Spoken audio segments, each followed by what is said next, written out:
मैं आता हूँ बिहार में बहुत इंपॉर्टेंट आज हाईवे का प्रोजेक्ट माननीय प्रधानमंत्री जी ने अप्रूव किया है। ये प्रोजेक्ट एक तरीके से पूरे बिहार के लिए एक बहुत मेजर लाइफलाइन बन रहा है। ये प्रोजेक्ट नेपाल के बॉर्डर से लेके स्टार्ट होता है। अगर हम देखें नेपाल के बॉर्डर में सोनबरसा, सीतामढ़ी और नीचे मुजफ्फरनगर, यानी कंप्लीट एक बड़ी आर्टरी बनेगा, ट्रांसपोर्ट की बहुत बड़ी ये मेन लाइन, मेन रोड बनेगी, जो कि 83 किलोमीटर्स का ब्राउनफील्ड प्रोजेक्ट है। एग्जिस्टिंग लाइन को अपग्रेड किया जाएगा 4 लेन हाईवे में, और 3,591 करोड़ रुपीस का इन्वेस्टमेंट इसमें होगा। इसमें कंस्ट्रक्शन रहेगा, 7 मेजर ब्रिजेस हैं, काफी नदियां, उनकी डिस्ट्रीब्यूटरीज वो हैं।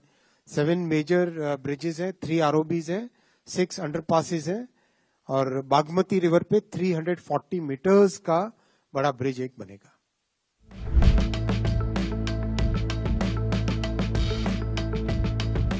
मुजफ्फरपुर सीतामढ़ी सोनबरसा 4 लेन हाईवे का जो आपने जिक्र किया, इस प्रोजेक्ट में बागमती के ऊपर भी एक पुल की बात कही गई है।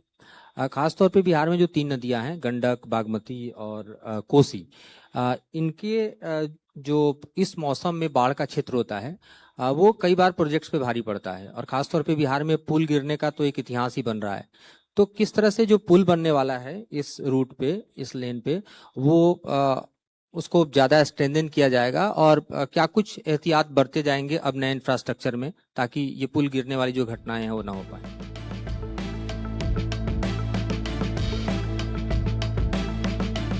ओवरऑल जो हमारी देश की इकोनॉमिक जर्नी है आने वाले समय की और अभी तक की, इसमें ट्रांसपोर्टेशन एक बड़ा बॉटलनेक बना हुआ था। इस बॉटलनेक के कई रिजल्ट्स ऐसे हैं जो वर्षों वर्षों तक, कई वर्षों तक जो निगलेक्ट रहा, 60 साल तक निगलेक्ट रहा, तो 12 साल में उसको ट्राई कर रहे हैं फिलअप करने का। ऑब्वियसली 60 साल के निगलेक्ट को आप 12 साल में कैसे फिलअप करेंगे? तो 38,000 किलोमीटर्स रेलवे ट्रैक बनाने के बाद में कम से कम आज एक मूवमेंट पहले से बेटर हुआ है। आप देखते हैं कि चाहे छठ हो, दिवाली हो, समर हो, होली हो, हर एक सीजन में sufficient number of extra train चला पा रहे हैं। Last year total special train चली थी करीब 75,000 टोटल स्पेशल ट्रेन चली थी। तो ये पॉसिबल हो पा रहा है क्योंकि कैपेसिटी क्रिएट कर रहे हैं। और जैसे आने वाले समय में अब हर साल करीब 3,000 से 4,000 किलोमीटर नए रेलवे ट्रैक्स बिछ रहे हैं, तो उससे और ज्यादा कैपेसिटी क्रिएट होगी। तो जो एवरेज स्पीड बढ़ने का विषय है, एवरेज स्पीड बढ़ेगी जब कैपेसिटी बढ़ेगी। फिर करीब देश भर के 80%, 81% ट्रैक्स को अपग्रेड किया है।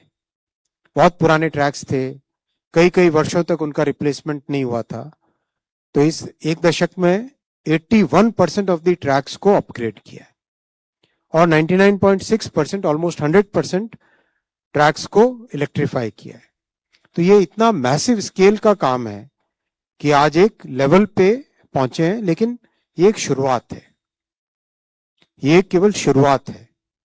अब इसके आगे का जो लेवल हमें मेहनत करके बनाना है, वो लेवल होगा जिस लेवल में एक आप एक्सपीरियंस डिफरेंट टाइप का देखोगे, ट्रेन की एवरेज स्पीड बढ़ेगी, सेफ्टी में जो सिग्निफिकेंट इंप्रूवमेंट आया है, 90% कम हुए एक्सीडेंट्स, वो और इंप्रूव होगा, 90% कम हुए एक्सीडेंट्स। तो ये जो इंप्रूवमेंट लाना है, इस इंप्रूवमेंट के लिए स्टेप बाय स्टेप ये सारे प्रोजेक्ट्स एक एक करके लेके आ रहे हैं।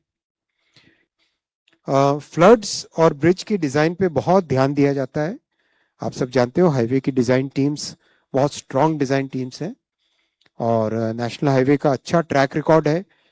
श्रद्धेय अटल जी के समय से लेके अभी तक बहुत अच्छा नेशनल हाईवेज का ट्रैक रिकॉर्ड है। इसी ट्रैक रिकॉर्ड पे ब्रिजेस की डिजाइन बहुत ध्यान से करेंगे, आप निश्चिंत रहें।